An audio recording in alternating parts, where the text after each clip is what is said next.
What's good, people? RXL, the biggest of the big-time fragrance influencers. And I'm back with another video. This video will take you to infinity and beyond. Boss Bottled Beyond. It's beyond, all right. It's beyond boring. It says here on the box, it's an eau de parfum. Eau de parfum. I joke, of course. It's not that boring.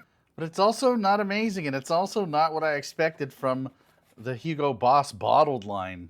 I think this is a 3-note breakdown.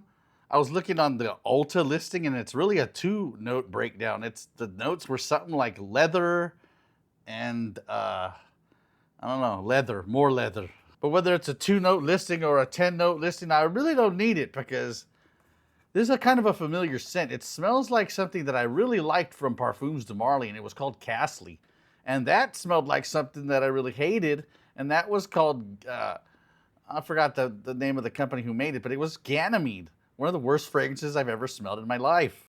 So they made like a really good fragrance out of a really horrible idea. That horrible idea was this very mineralic and aquatic, like leather smell. And so Parfums de Marly really cleaned it up and made a really nice fragrance. In fact, I have 2 bottles of it. I liked it so much.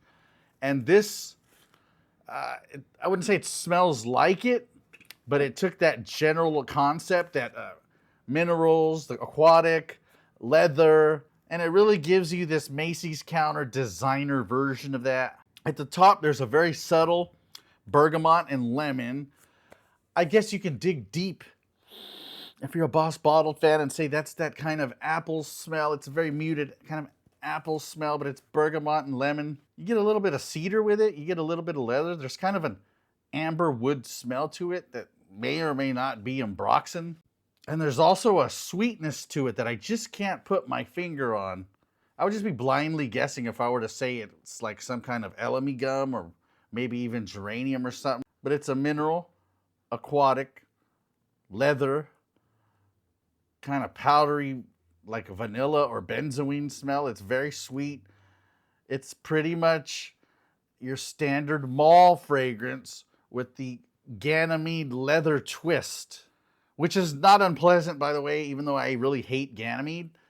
This smells actually good. In fact, it's not the strongest projector or performer in the world, but it's not terrible. But I'm going to spray it on just get a little bit of that opening.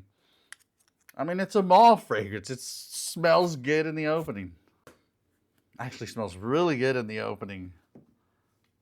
Everything you smell in the mall is going to smell really good in the opening. And then when it dries down, it gets a little boring. And in this boredom, you get kind of these wafts of, oh, you know what? That is really good. And then right back to boring. Even now that I'm smelling it, I'm like, well, maybe I was wrong about this. But in an hour, it's just going to be another mall scent. You know what it really reminds me of? Not just Ganymede and not just Castley. Reminds me kind of this. This is another fragrance that just came out. It's called Prada Paradigm. And I actually love this fragrance. I'll have a video coming out about it.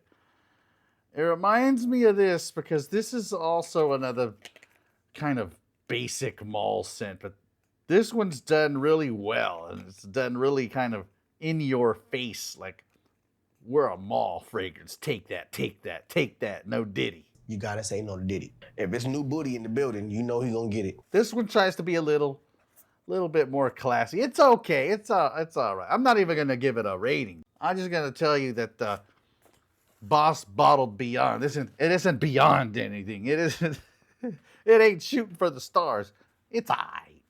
It's alright. That's all I gotta say about Boss Bottled Beyond. I don't recommend anybody go pick this up at the mall at full retail. I would wait till it hits discounters and wait till it gets discounted even more. Thank you for watching.